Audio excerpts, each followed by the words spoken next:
जैसे किसी बेटी की विदाई के बाद पूरा घर सूना पड़ जाता है, वैसे ही महाकुंभ के विदा लेते ही सुनसान हो गई हैं प्रयागराज की गलियां।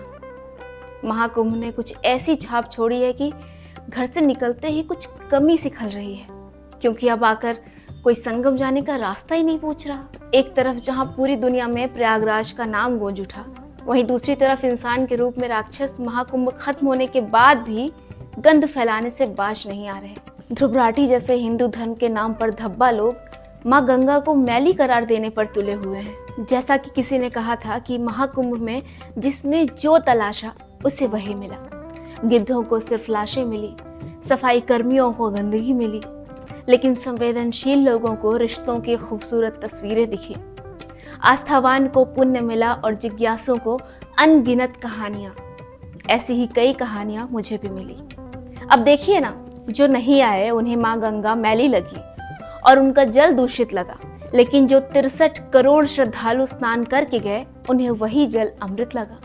करोड़ों लोग जो नहा कर गए, ऐसी कोई खबर नहीं आई कि उन्हें कोई बीमारी या समस्या हुई हो। 76 साल के बुजुर्ग जिन्होंने हड्डियां गला देने वाली ठंड में भी हर सुबह 45 दिन तक संगम में स्नान किया, उन्हें कुछ नहीं हुआ। लेकिन ये बिना इस पावन महाकुंभ में आए ही ये मान बैठे कि सब दूषित है। चलो मान लिया कि आपको आस्था नहीं है, आपको विश्वास नहीं है, लेकिन दूसरों के विश्वास को तोड़ने का हक आपको किसने दिया है? खैर, इन पापियों पर समय बर्बाद करने से बेहतर है कि हम महाकुंभ की कुछ ऐसी कहानियों पर बात करें जिनसे आप अब तक अनछुए रह गए हैं। इस संगम में हर कोई कुछ न कुछ खोज रहा था। कुछ लोग मोक्ष की तलाश में आए, कुछ अपने जीवन के उत्तर ढूंढने आए, कुछ केवल इस अलौकिक ऊर्जा को महसूस करने आए, तो कुछ अपने आप को ढूंढने आए।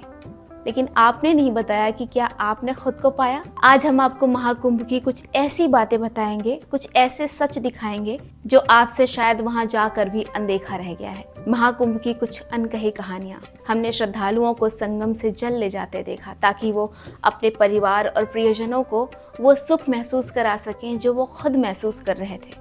हमने संघ के स्वयं सेवकों को देखा, वो किसी को ठहरने का स्थान बता रहे थे, किसी को भोजनालय तक पहुंचा रहे थे, किसी को उनके खोए हुए परिवार से मिलाने का प्रयास कर रहे थे, बिना किसी स्वार्थ के, बिना किसी अपेक्षा के। लोगों ने नागा साधुओं का केवल रौद्र रूप देखा है, लेकिन हमने उनके भीतर छिपी दया भी देखी। वे सिर्फ ध्यान और साधना में लीन नहीं थे, बल्कि सेवा भी कर रहे थे। रात में ठिठुरते हुए श्रद्धालुओं को कंबल उड़ा रहे थे। रात के 2 बजे जब पूरी दुनिया सो रही थी, तब कुंभ जगा हुआ था। हर हर महादेव, हर हर गंगे की गूंज पूरे वातावरण को ऊर्जावान बना रही थी। लोग अपने सिर पर गठरियां उठाए, कंधे पर बैग लटकाए, बस बढ़े जा रहे थे। इस अद्भुत नज़ारे को देखकर हमने महसूस किया, यह आस्था की शक्ति ही तो है जो किसी थकान को महसूस नहीं होने देती। भंडारों में अथाह प्रेम परोसा जा रहा था। हमने देखा एक वृद्ध दंपत्ति जो घर से चाय बनाकर लाए थे और राह चलते अजनबियों को चाय पिला रहे थे। ये पुण्य कमाने का सबसे सरल लेकिन सबसे खूबसूरत तरीका था। पुलिस और सेना के जवान भी दिखे, हाथ में लाठी थी, लेकिन चेहरे पर मुस्कान भी थी। वे श्रद्धालु से हाथ जोड़कर विनम्रता से रास्ता समझा रहे थे। हमने पहली बार अनुशासन और श्रद्धा का ऐसा अद्भुत मेल देखा। कुंभ नगरी में हर कोई व्यापारी था, कोई पुण्य का तो कोई सेवा का, कोई प्रेम का और कोई अपनी मेहनत का। कुछ बड़े व्यापारी थे तो कुछ सड़क के किनारे चटाई बिछाकर छोटी छोटी चीजें बेच रहे थे, लेकिन सभी के पास एक ही चीज थी, संतोष। महाकुंभ आस्था, अध्यात्म और आर्थिक समृद्धि का संगम। सिर्फ 63 करोड़ श्रद्धालु ही इस भव्य महाकुंभ में नहीं आए, बल्कि बहुत कुछ देकर भी गए हैं। इसका आर्थिक प्रभाव 3 लाख करोड़ से भी ज्यादा रहा है। जी हाँ, confederation of all India traders के अनुसार महाकुंभ 2025 ने 3 लाख करोड़ से ज्यादा का व्यापार उत्पन्न किया। इससे न जाने कितने लोगों का भला हुआ है। इसका आर्थिक लाभ सिर्फ प्रयागराज तक सीमित नहीं रहा, बल्कि वाराणसी और अयोध्या जैसे शहरों तक फैला, जिससे स्थानीय व्यापार और पर्यटन को बढ़ावा मिला। 2019 के कुंभ मेले की बात करें तो उत्तर प्रदेश की अर्थव्यवस्था में 1.2 लाख करोड़ का योगदान दिया था। लेकिन इस बार इसका असर लगभग 3 गुना ज़्यादा रहा है। लेकिन ये सब बात की बात है, सबसे ज़रूरी ये है कि आपने क्या महसूस किया।